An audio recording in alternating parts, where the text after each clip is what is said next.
Hello, and welcome to English Learning for Curious Minds by Leonardo English, the show where you can listen to fascinating stories and learn weird and wonderful things about the world, at the same time as improving your English.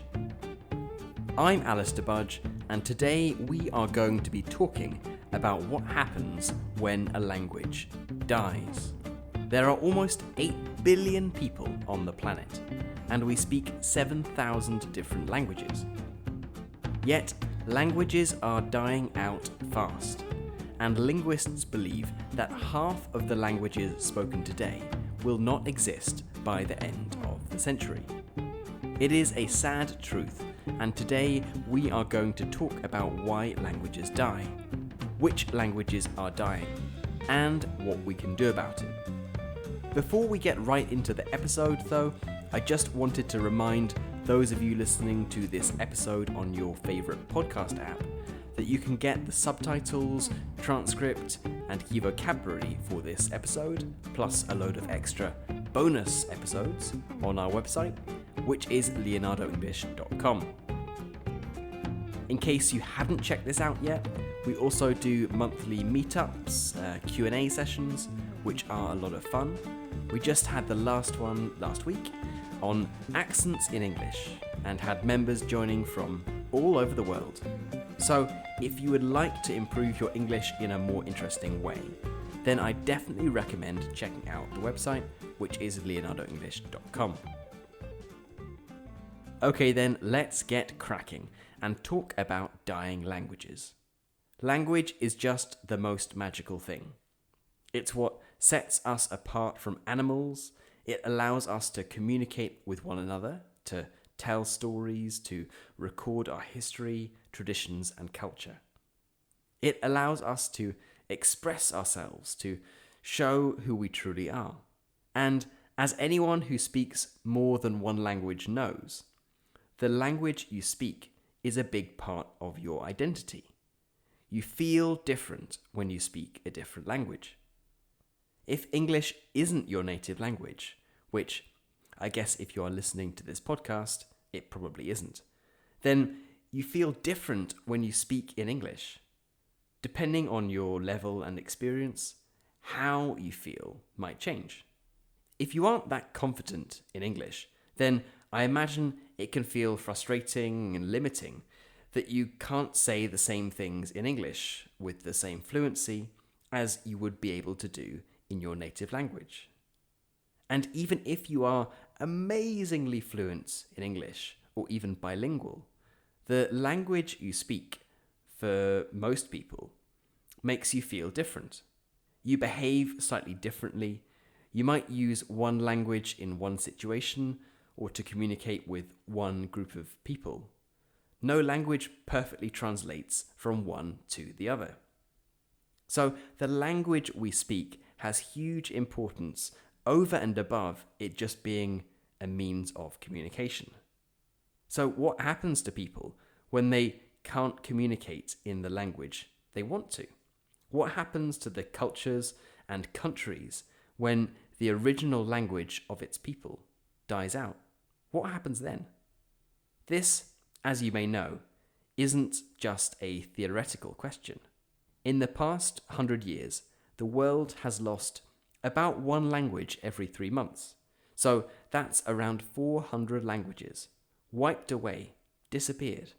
And as a population, we are moving away from having this huge variety of different languages to having a small selection of languages that are native to a large proportion of people and understandable to even more. Indeed, about 2/3 of the world's population speaks just 12 languages out of the 7,000 or so different languages that exist in the world. So almost 70% of the population speaks a total of less than 0.2% of the languages in the world. You can probably guess the most dominant languages. There's Mandarin, Spanish, English, Hindi, Bengali, Portuguese, Russian, Japanese, Western Punjabi, Marathi, Telugu, and Wu Chinese. these languages have come to dominate and endanger the other almost 700 languages. You might say, well, it's only natural.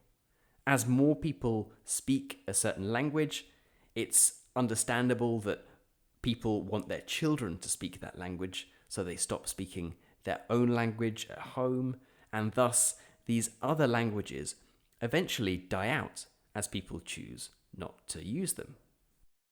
That may be true, but these dominant languages haven't only prospered because they have attracted people. There have also been large efforts to crush smaller languages, from doing things like outlawing, forbidding the use of non-core languages, to actively persecuting speakers of different languages. There has been a lot of activity aimed specifically at killing off less popular languages. English, of course, is a prime example. The British Empire forced people to speak English, and the fact that the founding fathers of America were native English speakers and chose to write the Constitution in English meant that other native languages were pushed to one side, and English became the dominant language for the world's dominant power. If it weren't for things like this, you probably wouldn't be learning English, as it would never have reached such a globally dominant position. But for centuries, the majority of people didn't care about languages dying out. Languages die when their speakers die, and so, by default, if there aren't any speakers of the language left, then there aren't many people that really care about that language. And globally, we don't seem to really care about the fact that there are so many endangered languages. To be precise, according to UNESCO, at least 43% of all languages spoken in the world are endangered. More than half have fewer than 10,000 speakers. A quarter have fewer than 1,000 speakers. And around 20 languages only have one speaker left. Now, there are 5 different categories of endangered languages, ranging from vulnerable, which means that most children can speak the language, but it's normally restricted to certain situations, normally just at home. And the final category is extinct, meaning there are no speakers left. And the sad thing is that for a lot of these languages that are dying out, when the last person dies, that's it.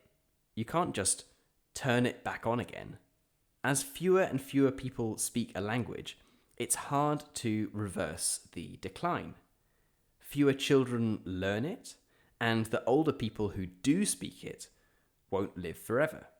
So purely from a sands of time point of view, this situation naturally means that the number of speakers reduces and tends to 0. But also, the fewer speakers of a language that do exist, the fewer opportunities those people have to speak that language. And as we all know, if you don't actually use a language, you start to speak less fluently in it, and you start to lose the language yourself. And if you are the only speaker of a language, and you don't have anyone left to practice with, well, then that language is quickly on the path to becoming extinct. There was a story a few years ago about a village in Mexico where there were only 2 speakers left of a language called Yapeneko. So the only people that they could practice Yapeneko with were each other. But they hated each other. They had had a disagreement and they weren't speaking. So great was the disdain and hatred that they held for one another that they wouldn't even speak for the sake of practicing this almost extinct language. So the telecoms company, Vodafone, came along and helped them become friends again to save the language and teach a new generation this traditional language, Yapeneko. What an amazing story, right? Unfortunately, it was too amazing to be true. It was proved to be a completely made up story, a complete lie created to promote Vodafone. However, the situation it was talking about certainly does exist. When people don't have anyone to practice a language with, and if they haven't taught anyone else that language, then that language goes to the grave with the death of its last speaker. Unless there has been a conscious effort to protect it and to get a generation of new speakers speaking that language, then this is exactly what happens. And there have been some real success stories of languages that looked like they were moving towards becoming extinct, with the number of speakers decreasing every year, that have enjoyed a revival, a rebirth. In the UK, for instance, you will know that we speak English, and it is spoken by 98% of the population. But people also speak Scots, Welsh, Scots Gaelic, Irish, and Cornish. There has been a concerted effort in the UK to promote these languages, with them being taught in schools, used on road signs, and in official documentation, which is made available in other languages than English. And in Hawaii, the local language, Hawaiian, was almost completely extinct by the end of the 1980s. Some schools had banned it, and English was strongly encouraged. There were only a few hundred speakers left, and it looked like it was going to die out within a generation. However, a few good souls decided to do something about it. They opened schools and encouraged children to learn Hawaiian. There are now about 25,000 fluent Hawaiian speakers, which of course is nothing compared to the number of English speakers, but it is certainly enough to bring it out of the immediate danger zone. But what happens when a language does really die, though? Well, there is one famous example of a language where all its speakers did die, but the language today is thriving. No, it's not Latin. I don't think that people learning it in schools and speaking it in the Vatican City can be considered thriving. It is Hebrew, an official language of Israel. Hebrew hadn't been a spoken language for communication purposes since the 2nd century AD, but had been preserved in religious texts, and it had been spoken in prayers and religious services. But that was it. People didn't speak it in their day-to-day lives. Towards the end of the 19th century, there were large efforts to revive the language, and it is now spoken by 90% of Israeli Jews. Interestingly enough, when the language was revived, they had to come up with all these new words for things that just didn't exist when the language stopped being spoken 1,700 years before. So they had to invent entirely new words for things like the tomato, which had only been introduced to Israel after having been brought back from the Americas, and they had to come up with a word for things like electricity, which obviously didn't exist in the 2nd century. So if there is enough will, for whatever reason, just because a language looks like it might die out, the process can be stopped, and languages can flourish again. Now, we have a plethora of advantages that previous generations didn't have. It's very easy to record people speaking, so we can preserve how to speak a language. And the internet makes it easier than ever for people to connect with each other, for speakers of different languages to come together and practice it, or at least to help linguists understand how to preserve those languages. However, despite all of these advantages, people need to want to do it. Without the people that want to preserve the language for future generations, there will be no preserving it. The majority of the endangered languages are oral languages. They often don't have written forms, which makes preserving them even harder. If every English speaker on the planet died tomorrow, someone could relatively easily figure out how to speak English because there is so much written in English.